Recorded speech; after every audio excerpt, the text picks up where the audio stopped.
Hey guys, it's Coop here, and today I'm going to share a tool that the mentors at Two Brain Business sometimes use to help clients decide what exactly they should be doing right today to improve their business.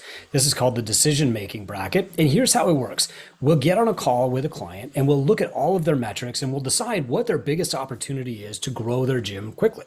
And so in this example, I was talking with a gym owner who had a decent ARM. They had a pretty good client headcount, but if they could improve their leg, they would multiply the results of that high ARM and all the clients that they have, but more importantly, they would get the clients better results. And so using our data set, we said your biggest opportunity is to improve your retention.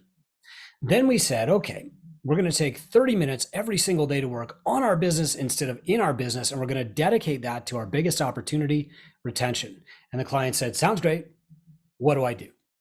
And here is what we did from there. We pulled out our decision-making bracket, which I'm going to share with you right now. So this is our decision-making bracket, and this is one tool that mentors in Two Brain Business have in their toolkit. So what we did was we looked at the things that actually improve retention. Now, I know there's a lot of stuff out there that promises to improve retention, right? Like, oh, you just got to improve your culture. You got to be interested in people and get to know them and stuff. But what we want to do at Two Brain Business is give you actual proven tactics that are supported by data and science, so you're not wasting your time or chasing your tail. And so we listed 8 things that actually are proven to improve retention. Some of them might be obvious, and you might actually be doing some of them. If so, our decision just gets that much easier. So we started off with number 1 criteria. Do you have the right clients? Are the people who are in your gym right now able to come often enough to get results? Can they come long enough to get results? Can they actually afford your service? And are their goals known to you? Like, are you aligned with them and able to help them on their journey? Or did they just show up and start paying and you don't know what their goals are? Okay, so number 1 is, do you have the right clients?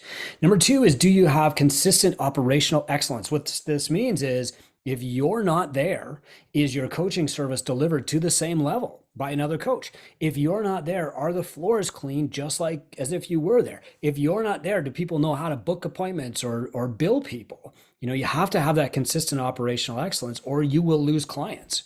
Third, do the clients have a great relationship with the staff and the owner? Are you likable?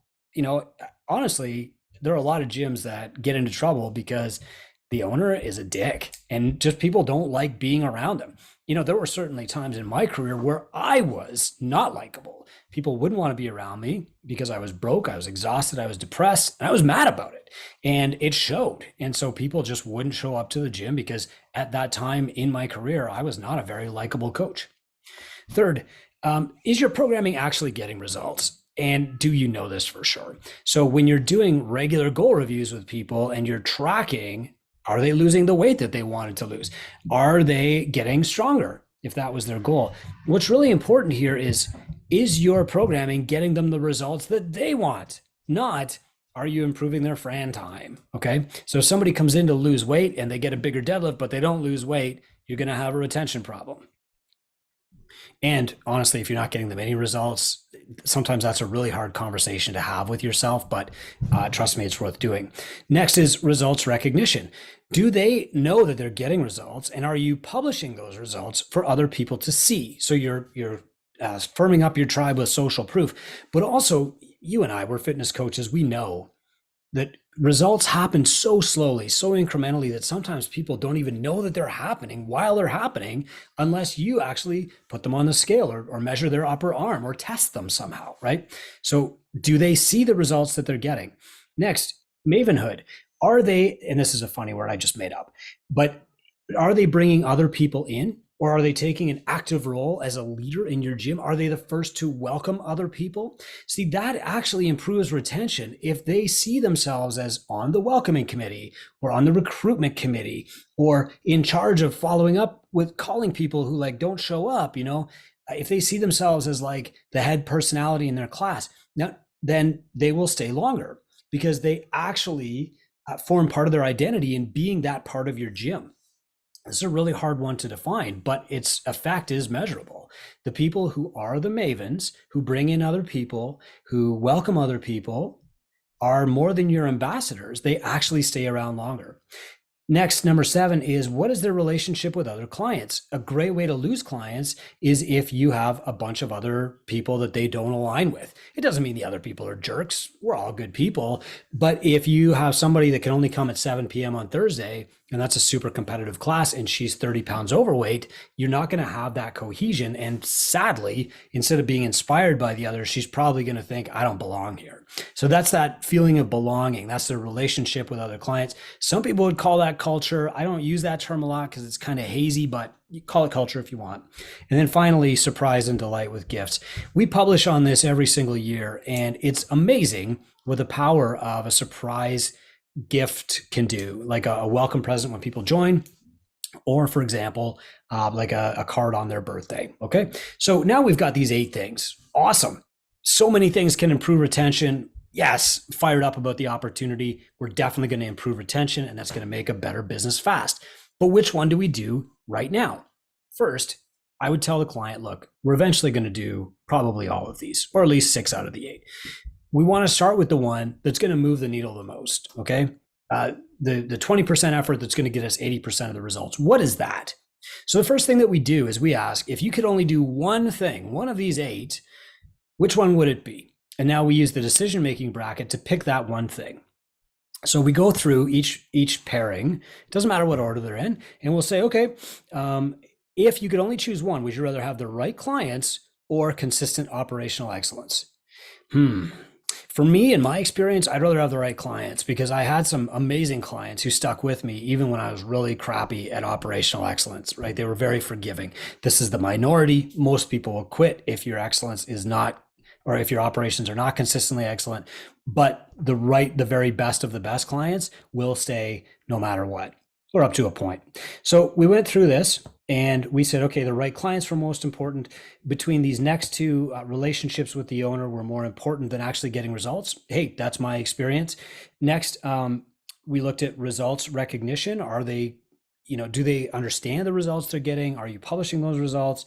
Is more important than being a maven. And then relationships with other clients are more important than surprise and delight with gifts.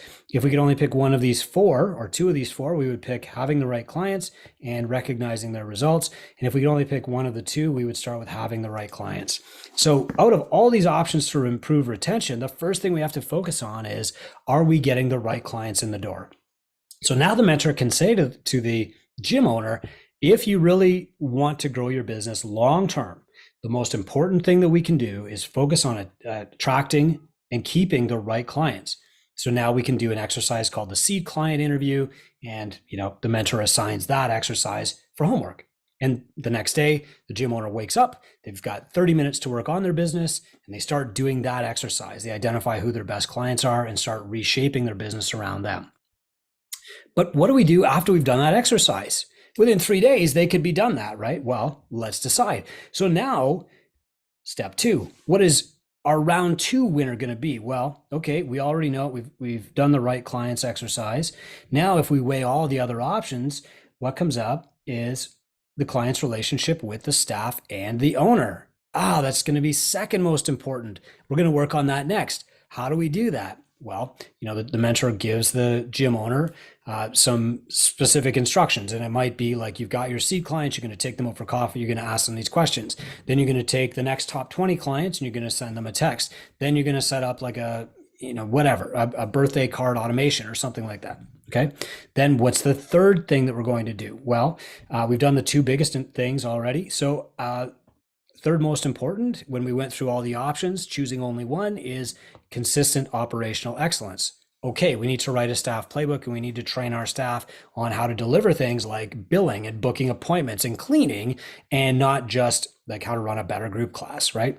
People don't quit because there's bad coaches or dumb coaches or out of shape coaches. People quit because of inconsistencies in delivery, right? Okay. They don't judge your business on 1 hour that they see. They judge your business on the whole picture, and that's what a brand is. So next, fourth, what comes next? Well, are they actually getting results? You can't escape that forever. At some point, you actually have to get them results and show them results. Now, if your first prescription doesn't get them results, the best course of action you can take is to change the prescription. Recommend personal training, or recommend group, or recommend something they haven't been doing nutrition, whatever, to get them more results. If you don't do that, they're gone. And so that's why like the prescriptive model is so important and so effective. By the way, these are the top things that will improve retention. If I was doing a decision-making bracket for marketing, my choices might be different. I'd have different options and I would do them in a different order. But some things like the no sweat intro, goal reviews will actually boost ARM. They'll help with marketing and they'll help with retention too. Okay, so next, what's our fifth option? People getting along with other clients. How can we boost that? We can have community nights. We can do the intramural open. We can do, X, Y, Z. We can do partner days. We can set up teams, whatever. Okay. Round 6, our sixth priority, Mavens. How do we start with Mavens? Well, we tell people stories and we do like a bring a friend day. And now you can see how this is actually bleeding into marketing too. Okay. But it's not our top thing. If I've got an overwhelmed gym owner and they can make me 30 minutes a day to grow their business, that's enough, as long as they have clarity on what exactly they're going to do.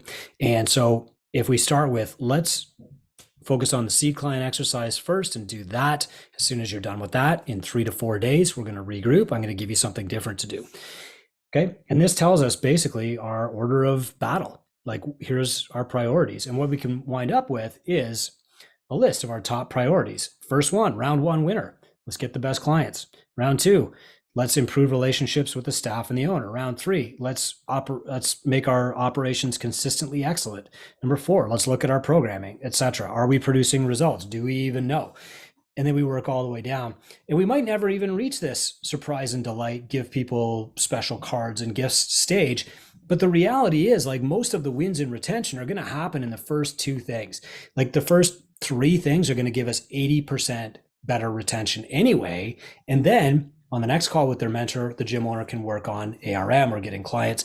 And so it turns into this giant flywheel where you're moving it forward a little bit at a time, but always moving forward, always growing and growing faster and faster. This is the decision-making bracket. You can set it up on a blank piece of paper if you want to. If you're not sure what you should be doing tomorrow, talk to a mentor, get some very specific tactics, get an order of battle, and create 30 minutes a day, and that's all you need to grow your gym.